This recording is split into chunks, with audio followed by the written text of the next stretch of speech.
This year, my October Halloween project, I've decided I'm going to be doing a recreation of Thranduil.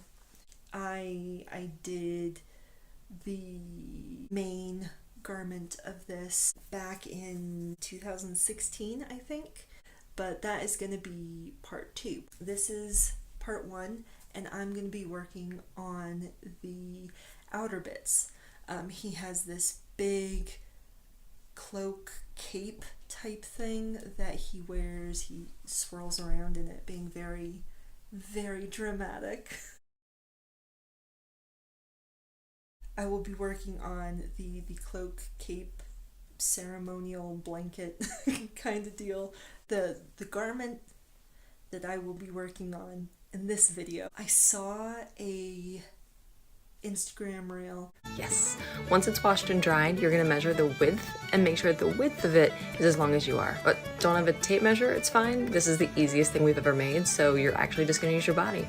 Make sure that from selvage to selvage, it reaches at least to your ankles. More length, more drama.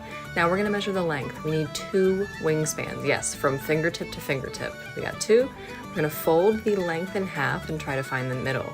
Once you have that big middle, you're gonna go ahead and put a safety pin in it. We just wanna literally make sure we have it marked for later. This is a quick small example to show you that once we have it folded, we're not gonna fold the edges into the middle exactly. We're gonna leave a little bit of space. I'm gonna show you how to do that in real life, big person style. You're gonna go from fingertip to high point shoulder. It's where your shoulder meets your neck almost, and fold that length in. My arms are 26 inches, so I'm essentially folding in 26 inches toward the middle, and it's not going to reach my safety pin. Do that on the other side, you're basically creating your sleeves. Once you have it, it's gonna kind of look like this. And once you have it on, you're gonna figure out how much you wanna sew down toward your wrist, and that's gonna be your shoulder seam, and it's ready. So I do have a couple of different materials that I will be using for this. I have this lining that's very iridescent, kind of, it's gorgeous. I am excited. Lee, what you get is exactly what you want physically, because he's tall and handsome and he's got the best shoulders to hang a costume on. God, that orange is just... yummy. Yeah. The orange looks Bold. phenomenal. Amazing. He definitely wears clothes incredibly well. He's got a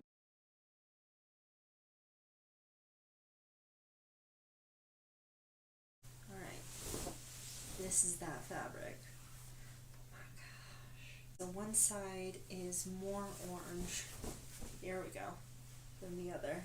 She said from salvage to salvage should be to the floor. It is not quite to the floor. You know, it's still gonna pack a punch. I don't want to cut it, so I don't think I will.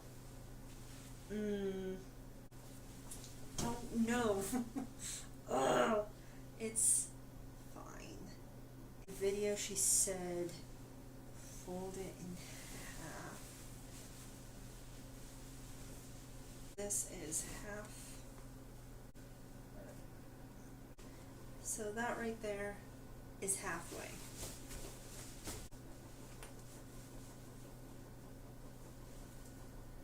Okay. So right here. These are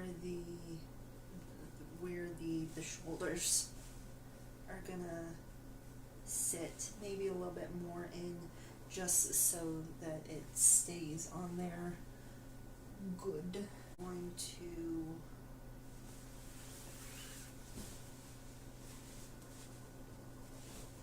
this.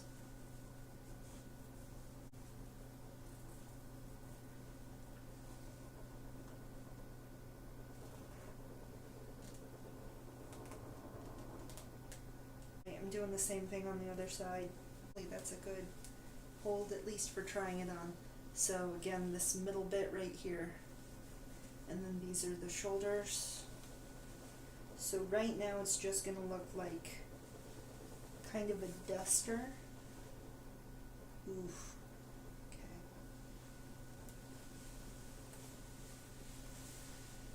There we go. Alright. So this is what it looks like right now. And these are the sleeve hole thingies. And then she said to pin down however long you want the sleeves to go on your arm so that you can know where to sew. Alright, I do think I am going to go pretty far down with this because I do want there to be sleeves. Okay, so I do still have a little bit of drama here. Yeah, that feels more right. That feels more right. Or that's how I want it to sit.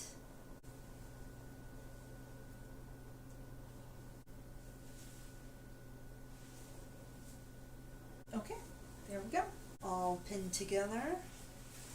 And I like the way it looks, and there is still drama. There's still drama to be had. What I'm gonna do is I'm actually gonna join the two fabrics. And hopefully I will have that lovely contrast. Ooh, see that? That's that lovely rust color.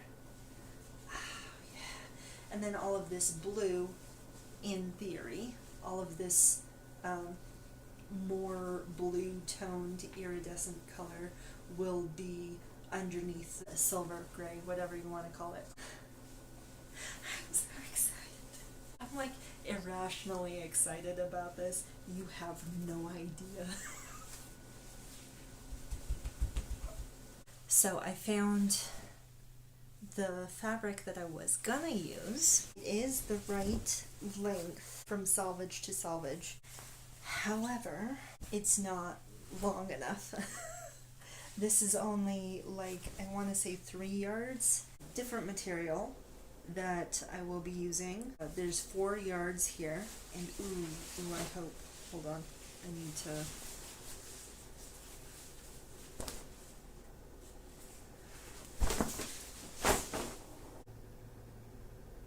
the width of this new gray material, the width of this new silver material is not correct. So this doesn't work. It is a good almost 2 feet too short. So I can't use it.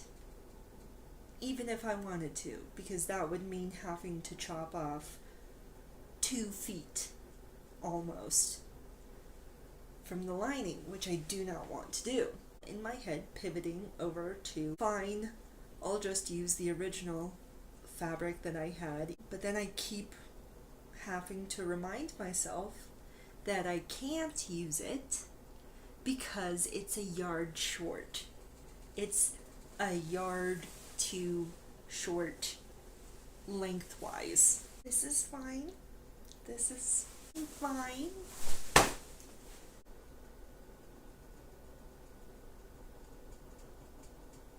Hang on.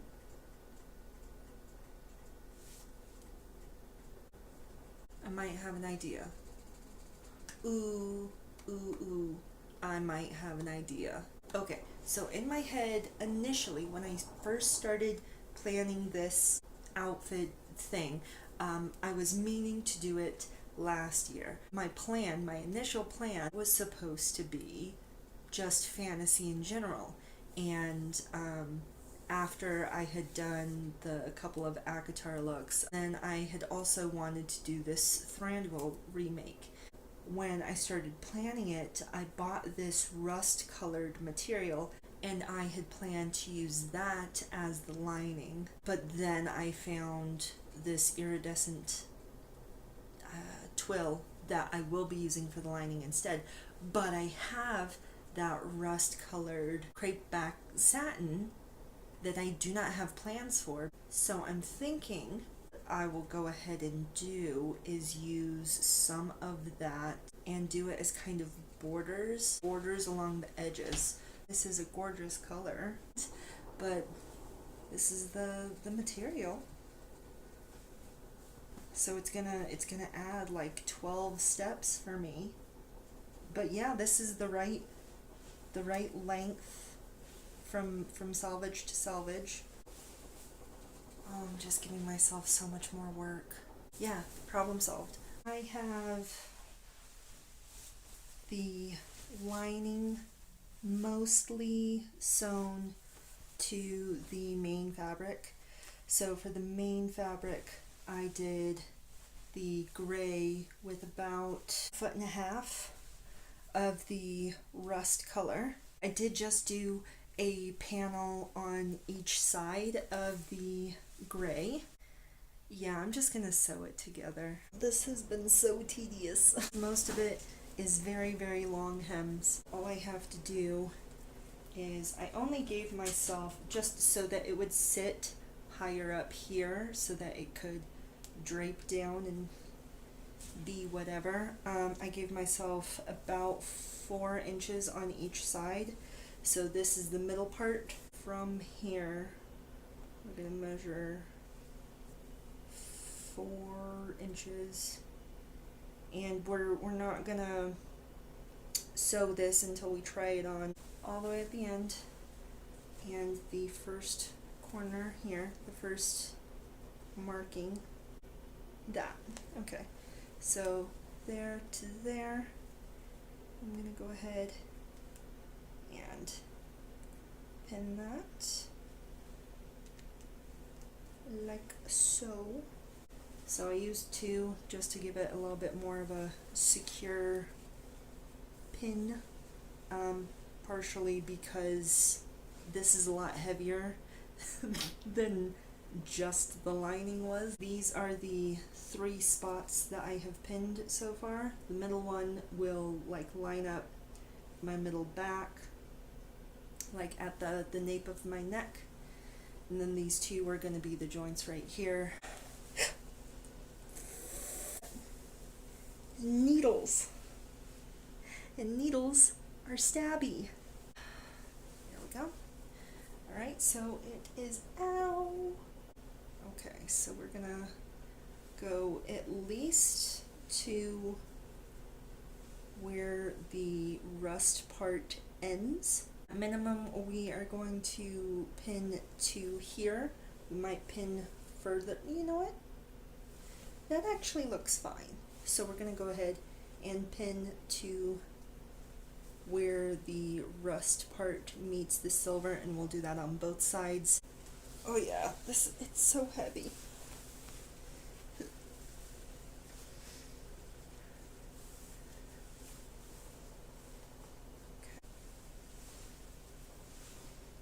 Okay, so that's okay. But I just need to actually sew it. So we're gonna do that now, and then we'll be done.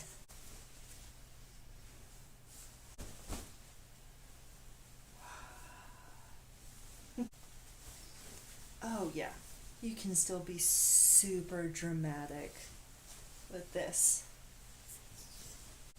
Oh yeah. Oh yeah. And the swoosh factor on this is crazy. So,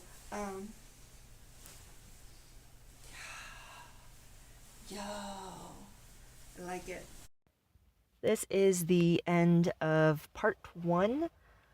Join me next time for part 2, and I will do the full reveal. Hope you guys have a great rest of your day. Bye.